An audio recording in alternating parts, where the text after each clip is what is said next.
پاکستان کے متوسط طبقے سے تعلق رکھتا تھا، جو ایک عام پاکستانی پاکستان کے لیے عالمی سطح پہ بہت سارے ایوارڈ لے کے آیا، پاکستان کا نام روشن کیا، اس کی حکومت کا تختہ الٹ دیا گیا اور لوگوں نے اس پہ اپنے غم و غصے کا اظہار کیا اور خود باہر نکلے۔ ناظرین، آپ کی ملاقات کروا رہے ہیں پاکستان کے سابق وزیر اعظم عمران خان صاحب سے۔ خان صاحب، اس سے پہلے کہ ہم اسٹریٹجیز کا پوچھیں، آج پنجاب کا ایک فیصلہ آیا ہے لاہور ہائی کورٹ کا، اس فیصلے پہ آپ کے انیشل ریئیکشنز کیا ہیں؟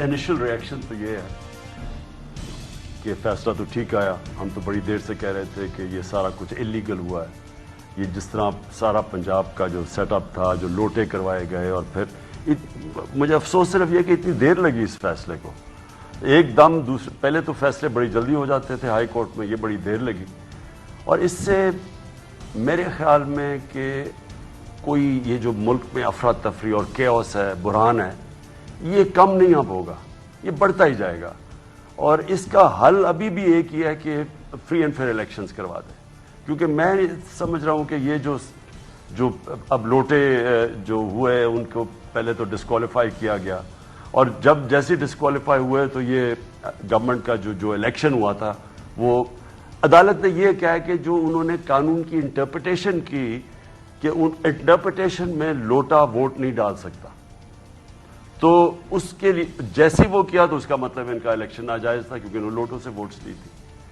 اب جو سچویشن ہے، ایک عجیب سا آگے حالات بنے ہوئے ہیں کہ اب کل شام کو انہوں نے کہا ہے کہ فیصلہ ہوگا ووٹنگ سے۔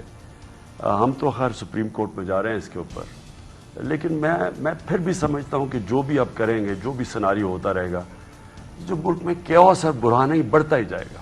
پنجاب میں اس سے کرائسس جو ہے وہ مزید ایگریویٹ ہوگا یا حل کی طرف جاتا ہوا آپ کو نظر آ رہا ہے؟ دیکھیں، پنجاب کا کرائسس ہوا کیا ہے، جب سے انہوں نے یہ لے کے آئے، پہلے تو اکیلا حمزہ بیٹھا رہا بڑی دیر، اس کی کتنی قابلیت ہے وہ ہم سب کو پتہ ہے، اس کی قابلیت صرف ایک ہی طرف تھی کہ وہ اپنے پولیس والے رکھوا کے، جو پرانے ان کے پولیس خاص لوگ تھے، وہی تشدد کیا جو انہوں نے 25 کو مئی کو، اور وہی سارے کیسز اور جھوٹے کیسز اور یہ اپوزیشن کو دبانا، اور وہی اسی طرح کی جو ان کو کرپشن تھی پرانی کیسز، وہ سامنے سب کے سامنے ابھی آ جائے گی۔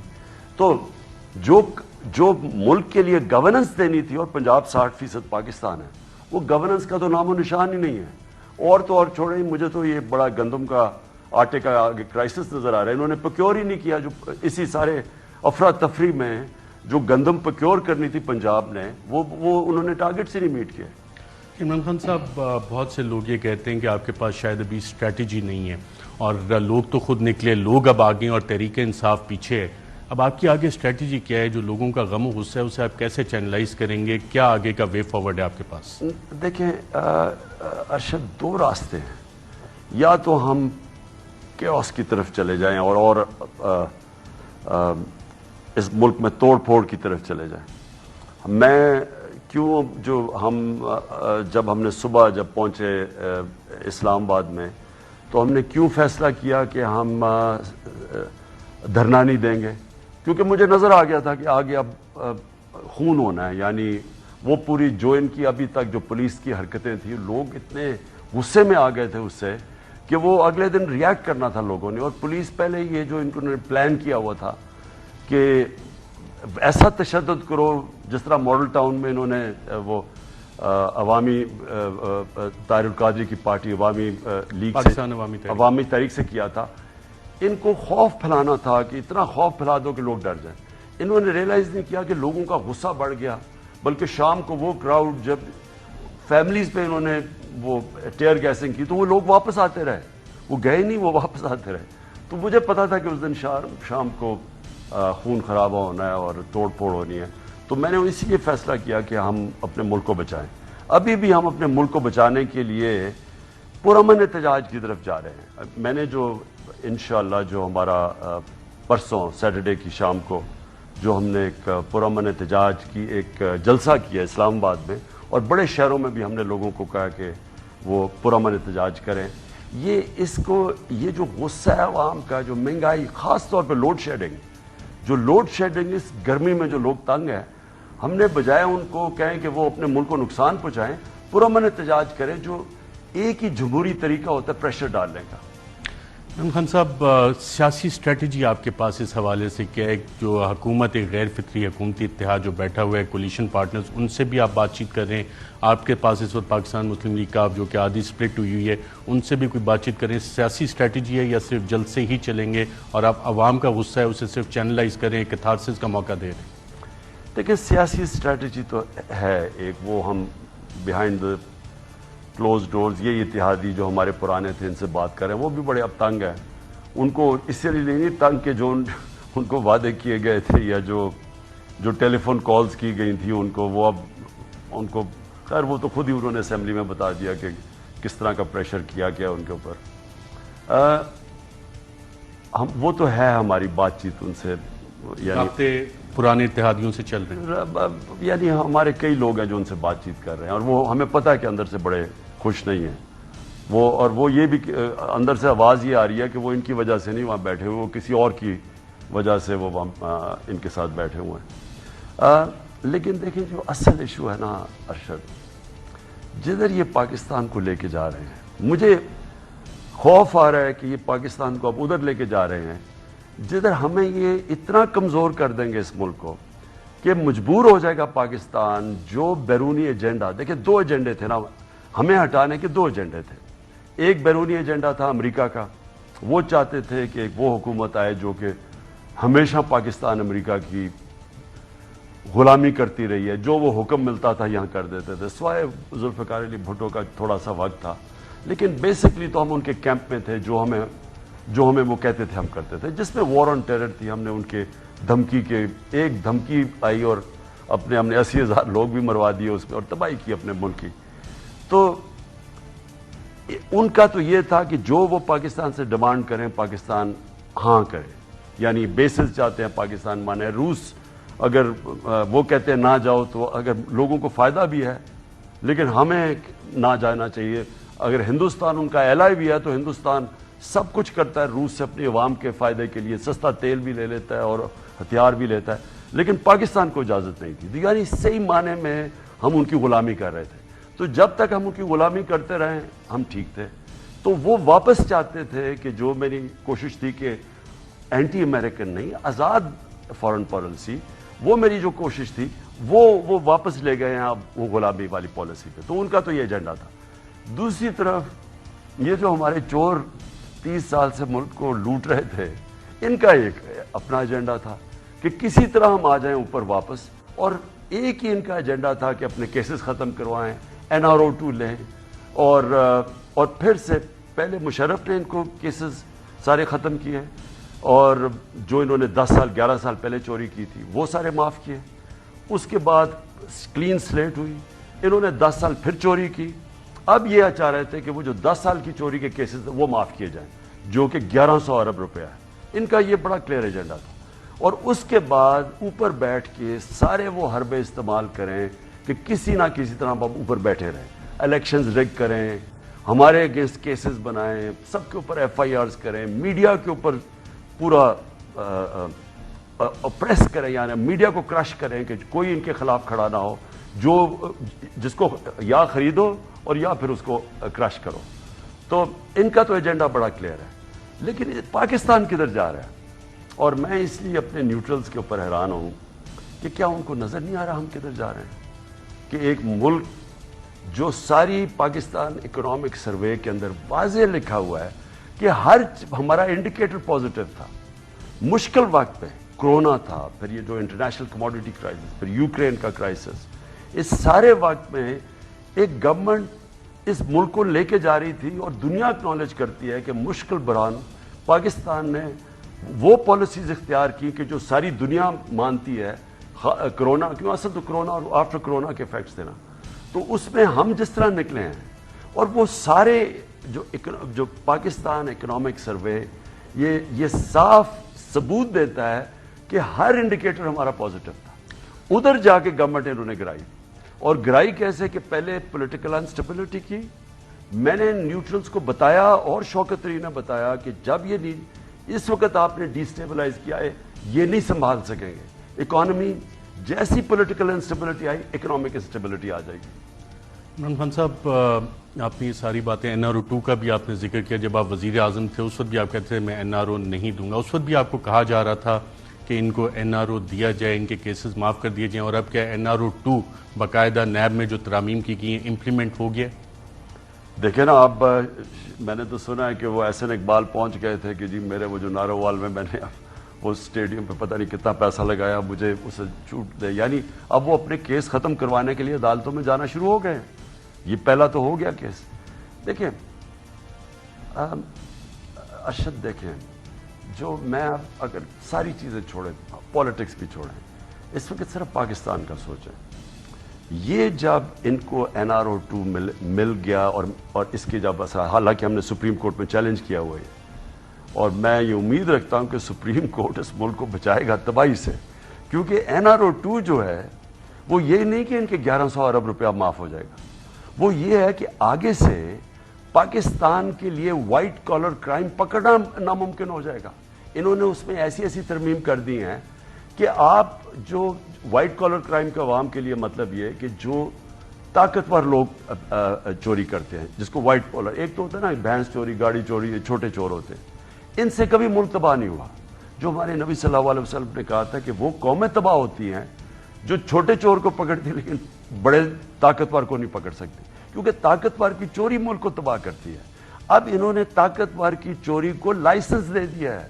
انہوں نے ایسی ایسی ترمیم کر دی ہیں, مثلا وائٹ کالر کرائم ساری دنیا میں ہے کہ میں اگر پبلک آفس ہولڈر ہوں, میں اگر پرائم منسٹر ہوں, بیوروکریٹ ہوں, اگر میرے پاس میری تنخواہ ہے 20,000 روپیہ لیکن میرے سارے سے اربوں کے ہو گئے ہیں, تو جو ساری دنیا میں ہے پبلک آفس ہولڈر, مجھے ثابت کرنا پڑتا ہے کہ میرے کدھر سے میں یہ کمائی کیا کہ میرے اربوں کے احساس سے ہو گئے. انہوں نے الٹا کر دیا. انہوں نے کہا کہ نہیں اب نیب ثابت کرے گی کہ جناب آپ کے پیسے کدھر سے آئے. وہ تو ناممکن ہے اگر ان کے پاس اچھے وکیل ہو. ابھی مشکل ہے پکڑنا وائٹ کالر کرائم کو, انہوں نے تو چھوٹ ہی دے دی. پھر اچھا مجھے میرے باہر جناب لنڈن کے اندر میرے 4-5 فلیٹس ہیں جو ان کے تو خیر اس سے بہت زیادہ پراپرٹی ہے شریفوں کی اور زرداریوں کی, ان کے تو اربوں ڈالر کی پراپرٹیز ہے. اب اگر پکڑی بھی گئی کہ اچھا جی ثابت ہو گیا کہ یہ ان کی پراپرٹی ہے, عموماً انہوں نے چھپائی ہوئی ہیں کمپنیز کے پیچھے, آف شور کمپنیز کے پیچھے. سپوز ایک ثابت ہو جاتا ہے کہ ان کی پراپرٹی ہے اور باہر سے انفارمیشن آتی ہے جی ان کی پراپرٹی, وہ پاکستان کے اندر ایڈمٹ ہی نہیں ہوگی. اگر باہر سے انفارمیشن بھی آ گئی, انہوں نے قانون بنایا ہے کہ وہ ایڈمٹ ہی نہیں ہوگی عدالت میں. اس کا مطلب آپ چوری کر کے پیسہ باہر لے جائیں. اور پھر انہوں نے کیا کیا ہے, میں اپنے بیوی بچوں کے نام پہ پراپرٹی رکھتا ہوں, میں government office public office holder ہوں, میں اپنے پیسے چوری کر کے اپنے بیوی بچوں, وہ بھی انہوں نے بینامی بھی ختم کر دیا ہے کہ اگر کسی کو میں نے نام کر دیا. یعنی یہ تو انہوں نے ملک سے ظلم کیا, مذاق کیا ہے. Supreme court of Pakistan Panama paper جب آئے تھے وہاں پہ باقاعدہ ایک کیس چلا, پھر GITs بنی, نیب کے کیسز ہوئے, اور اب اسحاق ڈار کہہ رہے ہیں کہ وہ بھی واپس آ رہے ہیں, وہ NRO-2 کے نتیجے میں واپس آ رہے ہیں. دیکھیں اسحاق ڈار کی پہلے تو جو حدیبہ پیپر مل میں جو انہوں نے واضح طور پہ میجسٹریٹ کے سامنے کنفیشنل سٹیٹمنٹ دی ہوئی ہے, اور وہ میجسٹریٹ پوچھتا ہے کہ یہ تم بالکل تمہارے پر کچھ پریشر تو نہیں ہے. اس نے کہا کوئی پریشر نہیں ہے, کیونکہ نواز شریف تب باہر بھاگ گیا تھا, اسحاق ڈار یہاں رہ گیا تھا, اور یہ ڈرا ہوا تھا کہ اب اس کو پکڑ لیں گے. اس نے پھر بیٹھ کے کنفیشنل سٹیٹمنٹ دی کہ انہوں نے کیسے پیسہ شریف خاندان نے باہر بھیجا. کوئی قاضی فیملی لنڈن میں بیٹھی ہوئی تھی, ان کے بینک اکاؤنٹ میں لاکھوں ڈالر آ گئے, اور ادھر سے پھر انہوں نے کیسے پیسہ پاکستان واپس بھجوایا. اس کی اس نے باقاعدہ بینک اکاؤنٹس بتائے, اس نے ایک ایک چیز بتائی اس کے اندر, اور وہ اس کے بعد انہوں نے اسحاق ڈار کو وہ وعدہ معاف گواہ بنا دیا. وہ جناب جنرل مشرف کے NRO میں وہ بھی بیچ میں رہ گیا, وہ جو حدیبہ پیپر مل گیا. اب اسحاق ڈار اب پہلے کیوں بھاگ گئے, نون لیگ کی گورنمنٹ. اچھا پہلے تو اسحاق ڈار کو بتائیں, اس سے سوال پوچھیں کہ ہماری تو گورنمنٹ نہیں تھی, نون لیگ کی گورنمنٹ تھی. ان کی گورنمنٹ کے اندر وہ پرائم منسٹر اپنے جہاز میں اس کو چوری کر کے باہر لے کے جاتا ہے ملک سے, اور اس کے باہر بگا دیتا ہے. اور یہاں کی عدالتیں آزاد تھیں. یہ کسی ٹائم پہ بھی آ کے, یہاں تو عدالتیں ہم سب جانتے ہیں آزاد ہیں, تو اس نے کیا وجہ ہے کہ وہاں بیٹھا رہا جب تک NRO-2 نہیں ملا, تب تک واپسی کا نہیں سوچ رہا.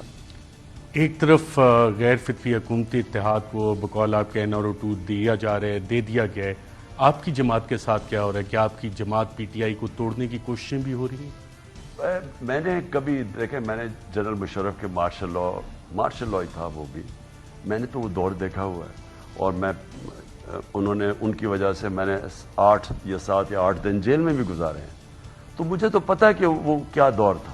میں آپ کو یقین دلاتا ہوں ارشد، جو اس وقت یہ جس طرح کا ظلم کر رہے ہیں، جو اپریشن کر رہے ہیں، جو دبا رہے ہیں، جس طرح کی میڈیا کے اوپر، جس طرح کی ہمارے لوگوں کے اوپر، میں نے کبھی ایسا دباؤ نہیں دیکھا۔ یعنی شاید کہتے ہیں کہ جنرل ضیاء کے مارشل لاء میں اس طرح کا تھا، لیکن میں نے جنرل مشرف کے دور میں ایسا نہیں دیکھا۔ میں نے کسی جمہوری حکومت میں اس طرح کا پریشر کسی پارٹی پہ نہیں دیکھا جو یہ اب ہمارے اوپر لگا رہے ہیں۔ سویلین فساد ہے جس کے پیچھے پھر مارشل لا ہے؟ مجھے تو یہ مارشل لا، اگر دیکھیں نا، آپ میڈیا کا منہ بند کر رہے ہیں، میڈیا کے اوپر جس طرح کا پریشر، اور کدھر گئے وہ لوگ جو ہمارے زمانے میں ہر روز ہمیں گالیاں پڑتی تھی میڈیا سے، اور ہمیں کہتے تھے جی ہم میڈیا پہ کچھ کر رہے ہیں۔ وہ کیا کر رہے تھے؟ ہم تو اپنے آپ کو بچا رہے تھے سارا، کہ کوئی فیک نیوز آتا تھا تو میں عدالت میں ایک میڈیا والے اس نے میرے پہ جھوٹ کیا، میرے یہاں بنی گالا کے اوپر بھی اور کوئی ذاتی زندگی پہ کیا، میں عدالت میں 3 سال 3.5 سال مجھے تو انصاف نہیں ملا۔ میں عدالت میں اس کو پکڑ کے، اسی جرنلسٹ کو نواز شریف نے پکڑ کے 3 دن بند کے مار بھی پڑوائی ہوئی تھی، میں نے تو عدالت میں گیا، تو ہم تو وہاں بے بس پھر رہے تھے۔ ہمارے وزیروں کو برا بلا فیک اکاؤنٹ، فیک نیوز ان کے اوپر آ رہی ہے۔ یہاں یہ ہو رہا ہے کہ دھمکیاں دی جا رہی ہیں، FIRs کاٹی جا رہی ہیں، سوشل میڈیا کے لوگوں کو اٹھایا جا رہا ہے، اور ہر ایک کو کوئی اتنی سی کوئی دے دے اس کے اوپر دھمکیاں آ جاتی ہیں۔ ایسا تو ہم نے کبھی نہیں دیکھا۔ یعنی میں نے پہلے ہوگا جنرل ضیاء کے زمانے میں مجھے نہیں پتا، لیکن مجھے اس دور میں تو مشرف میں بھی ایسا دور نہیں ہم نے دیکھا۔ آپ کے اوپر 15 FIRs ہیں، آپ کی جماعت کے اوپر FIRs ہیں، آپ کو لگتا ہے اس میں بہت سارے سیکشنز ہوئے ہیں جو 1857 کی جنگ آزادی کے بعد وہ سیکشنز ڈالے گئے، خاص طور پہ 124، 505، 501 اس طرح کے سیکشن، اور وہ آپ کے اوپر ڈالے گئے ہیں، اور جو آپ حقیقی آزادی کی جنگ کی بات کرتے ہیں، جب آپ عدالت میں پیش ہوئے تو آپ کو خیال آیا کہ ان قوانین کو بدلنے کی ضرورت ہے پاکستان میں، تاکہ 75 سال بعد کم از کم جو گورے کا قانون ہے اس ملک میں اسے تبدیل کیا جائے؟ اور پچھلے 3.25 سال میں آپ نے کوئی کوشش کی ان قوانین کو بدلنے کی؟ دیکھیں، 2 چیزیں ہیں ارشد۔ ایک تو انہوں نے جو کیا ہے، اب میں سوال یہ پوچھتا ہوں کہ ان کے دور میں 3 دفعہ لانگ مارچز ہوئی، مولانا فضل الرحمان یہاں آیا، وہ کام پہ ٹانگنے والی ایک مارچ ہوئی یہاں، تو کیا ہم نے کوئی کسی کے اوپر FIR کاٹی، کوئی روکے، کوئی کنٹینرز رکھے؟ یعنی ہم نے ان کو کہاں روکا؟ یعنی انہوں نے کیا کیا چیزیں نہیں کی؟ اب یہ حالات ہیں کہ کئی جگہ کے اوپر ہمیں ہوٹل میں کمرہ نہیں دیتے، یعنی ہم اگر کوئی کانفرنس کرنا چاہے وہ مشکل پڑ گیا ہے۔ ہم نے جب جہاز کے لیے چارٹر کرنے کے لیے، جب پیچھے جلسوں کے لیے، وہ چارٹر والے پیچھے ہٹ جائیں، وہ نہ کچھ کریں۔ یعنی ہم نے تو کبھی ان کو کچھ نہیں کیا، ڈیموکریٹک گورنمنٹ ہماری تھی۔ مجھے بتائیں ہم نے کبھی میڈیا کو اس طرح دھمکیاں آ رہی ہوں، سوشل میڈیا کے لوگوں، ہم نے صرف تب کیا جب یہ فیک نیوز کے اوپر ایسا گند کرتے تھے جس کے اوپر ہم نے ان کے اوپر کارروائی کی۔ لیکن یہ جو اب ہو رہا ہے، یہ تو سیدھا فریڈم آف ایکسپریشن، جمہوریت، اس سب کو دبایا جا رہا ہے۔ اور کیونکہ یہ آرٹیفیشل سیٹ اپ اوپر لے آئے ہیں، اب اس آرٹیفیشل سیٹ اپ کو ایک سلیکٹڈ سیٹ اپ کو جو کہ بیرون ملک کی سازش کے تحت آیا ہے، ان کو اب اوپر رکھنے کے لیے یہ سارے حربے استعمال کر رہے ہیں، جس کے اندر میڈیا کے اوپر، جس طرح ہمارے لوگوں پارٹی توڑنے کی بات کر رہے ہیں ہمارے میں نے ابھی انٹرویو کر رہا تھا اپنے کینڈیڈیٹس کو جو بائی الیکشن کے ٹکٹس کے لیے، ان کو کئیوں کو دھمکیاں آئی ہیں کہ آپ ٹکٹ نہ لیں PTI کا۔ ایسے تو کبھی نہیں ہوا۔ اور پھر جو الیکشن کمیشن ہے جو یہ رول ادا کر رہی ہے، یہ تو اب اگر آپ سندھ کا الیکشن دیکھ لیں تو چلیں چھوڑیں، PTI تو بول رہی ہے، MQM ان کی اتحادی ہے، ان سے سن رہے کہ وہ الیکشن کے متعلق کیا کہہ رہے ہیں، JUI ان کی اتحادی ہے، ان سے پوچھ لیں کہ انہوں نے وہ سندھ کے الیکشن کا کیا مذاق۔ یعنی لوگوں کو انہوں نے، جس طرح ذوالفقار علی بھٹو نے 77 میں کئی لوگوں کو ان الیکٹڈ، ان اپوزڈ جتا دیا تھا، انہوں نے، آپ صرف سیٹیں دیکھیں کتنی آپ ان اپوزڈ جیتی ہیں، اور پھر اس کے پیچھے جائیں کہ کیسے پولیس نے دھمکیاں دی، لوگوں کو اٹھا کے لے گئے۔ یعنی یہ کون سی جمہوریت ہے؟ سو اس جمہوریت کو، اس سیٹ اپ کو بچانے کے لیے یہ سارے ہمارے جمہوری اداروں کی تباہی کر رہے ہیں۔ یہ ان کو اوپر رکھنے کے لیے پہلے سارا انصاف کا نظام، نیب، ایف آئی اے وہ تباہ، پولیس سے غلط کام، الیکشن کمیشن غلط، میڈیا کے اوپر اٹیک، اور یہ آج قیمت ادا کر رہا ہے پاکستان اس سازش کو اب پورا کرنے سیٹ اپ میں ایسی کیا خاص بات ہے کہ پورے ملک کو داؤ پہ لگا دیا گیا؟ دیکھیے ارشد، میں آپ کو آنیسٹلی بتاؤں، میں نے یہ بڑا سوچا ہے کہ یہ کیا تھنکنگ ہے اس کے پیچھے، کہ دیکھیں آپ کو آخر میں تو پاکستان کا سوچنا ہے نا۔ اگر کوئی چلیں غلطی ہو بھی گئی، آپ نے شروع میں ریئلائز کیا کہ دیکھیں یہ پتہ نہیں کیا تھنکنگ ہوگی کہ سمجھتے تھے کہ شہباز شریف کوئی جینیس ہے۔ ایک تو یہ بھی اشتہاروں کے اندر جس نے اپنے آپ کو اتنا بڑا ہوا بنایا ہوا تھا، وہ چلے شکر ہے اللہ کے سامنے، وہ تو دودھ کا دودھ پانی کا پانی ہو گیا نا، کہ شہباز شریف صبح 7 بجے آفس میں پہنچ جاتے جی۔ اب وہ پتہ چل گیا ہے کہ وہ اصلیت کیا ہے، کہ وہ اکانومی جو اکنامک سروے آف پاکستان میں ریپیٹ کرتا ہوں انہوں نے پبلش کیا ہے، اس میں دیکھ لیں کہ کدھر چھوڑ کے گئے تھے، آج انہوں نے کدھر پہنچا دیے۔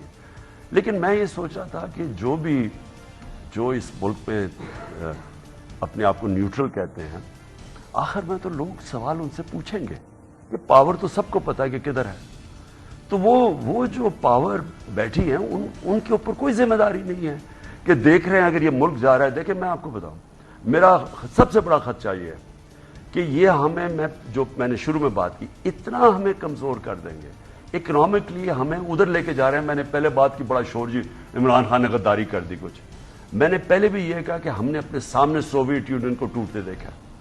مجھے اچھی طرح یاد ہے جو گورباچوف آیا کیا ہوا، اس سے پہلے یہ جو افغان جہاد کے اندر وہ کمزور کیسے ہوئے، اکنامکلی ڈرین کیسے ہوئے، جب اکانومی نیچے گئی تو کیسے وہ اتنا بڑا طاقت تھی جو دنیا کی سیکنڈ بگ سپر پاور، کیسے وہ کرمبل کی، ہمارے سامنے ہوا۔ جب آپ کی معیشت جب وہ ادھر تک پہنچ جاتی ہے تو کیا ہوتا ہے، جس نے آپ کو بیل آؤٹ کرنا ہے وہ پھر آپ کو ڈکٹیٹ کرتا ہے ٹرمز، کہ آپ نے یہ، اب آپ نے پہلے یہ کریں، اپنا نیوکلیر کے اوپر آپ جس طرح وال سٹریٹ جرنل میں چھپا تھا کہ پاکستان کے ہمیں نیوکلئرز کو خرید لینے چاہیے، 2008 میں $100 بلین دے کے ہمیں دے کے ان کا خرید لینا چاہیے۔ تو مجھے ڈر اب کیا ہے، دیکھیے ایک طرف ہے نیوٹرلز، سب سے بڑی بات یہ ہے کہ ان کی ذمہ داری ہے پاکستان کا ڈیفنس، دوسری طرف ہے یہ چور جو اوپر آ گئے ہیں، ان چوروں کو اوپر رکھنے کے لیے جن کا صرف ایک مقصد ہے، پہلے ان کا مقصد تھا کہ شہباز شریف پکڑا جانا تھا، شہباز شریف کا 1 مہینے کا کیس رہ گیا تھا، وہ بھی کھینچ کے لے کے آیا ہے، بلکہ اس کو بچایا گیا ہے، اس کا بڑی پہلے کنوکشن ہو جانی چاہیے تھی۔ اوپن اینڈ شٹ کیسز تھے نا، آپ کے بچوں کے نام پہ یہ پیسے آ رہے ہیں، نوکروں کے نام پہ پیسے، ادھر سے آپ پیسے لے رہے ہیں، یعنی اس میں کوئی اور آدمی ہوتا تو ابھی تک جیل میں ہوتا۔ اس کو جلدی تھی اپنے کیسز بچانے کے لیے، اوپر سے ساروں کے کیسز پھنسے اور میچور ہوتے جا رہے تھے، کھینچتے جا رہے تھے، انہوں نے اپنے کیسز بچانے تھے۔ سیکنڈلی انہوں نے پیسہ بنانا ہے، ان کا مقصد پیسہ ہے۔ اب اگر ان کے پیسے بنانے کے لیے ملک کو ہندوستان سے بھی نریندر موڈی کی بھی ان کو جا کے جوتے شوتے پالش کرنے پڑے اور کشمیروں کو بھول جانا تو یہ کر دیں گے، اسرائیل کو ریکگنائز کرنا ہے اگر ان کے پیسے بچ جائیں یہ کر دیں گے۔ ان کا تو مقصد ہی کچھ اور ہے، ان کا کوئی انٹرسٹ نہیں ہے، ان کے اربوں ڈالر باہر پڑے ہوئے ہیں۔ جن لوگوں کے اربوں ڈالر آج باہر بینکوں میں آف شور اکاؤنٹس، ان کی پراپرٹیز، صرف لندن میں پراپرٹیز دیکھ لیں ان کی ورتھ کتنی ہے، تو جن کا اتنا زیادہ پیسہ پڑا ہو، کیا ان کا انٹرسٹ ہے کہ پاکستان اگر اسرائیل بھی تسلیم کر دیں ان کو کیا فرق پڑے گا؟ یا ہندوستان سے اگر ہم کشمیریوں کو ہم نے بھولا ہے نا، ہندوستان سے اگر ہم کشمیریوں کی ساری قربانیاں آج بھول جاتے ہیں تو ہندوستان سے دوستی کرنے میں کیا ہے؟ ان کو ہندوستان کو علاقے کا تھانے دار ماننے کے لیے کیا، یعنی کسی چیز میں بھی کیا ہے، بلکہ جو نظریہ پاکستان ہے اس کو بھی بیچ دو تو اس میں کیا ہے، کیونکہ ان کا انٹرسٹ پیسہ ہے۔ لیکن نیوٹرلز کے اوپر آخر میں تو دنیا نے، تاریخ نے ان کی طرف دیکھنا ہے کہ آپ کیا کر رہے تھے اس وقت۔ اور پاکستان کا کون سوچ رہا تھا، اس حوالے سے بھی سوال آتے ہیں۔ اسٹریٹجک کمیونیکیشن سیل بنا ہے، وہ کیا کام کر رہا ہے، جاسوسی وہ کس طرح سے ہوئی، اور پاکستان میں اصل طاقت کس کے پاس ہے، اس پہ بات کریں گے ناظرین ایک وقفے۔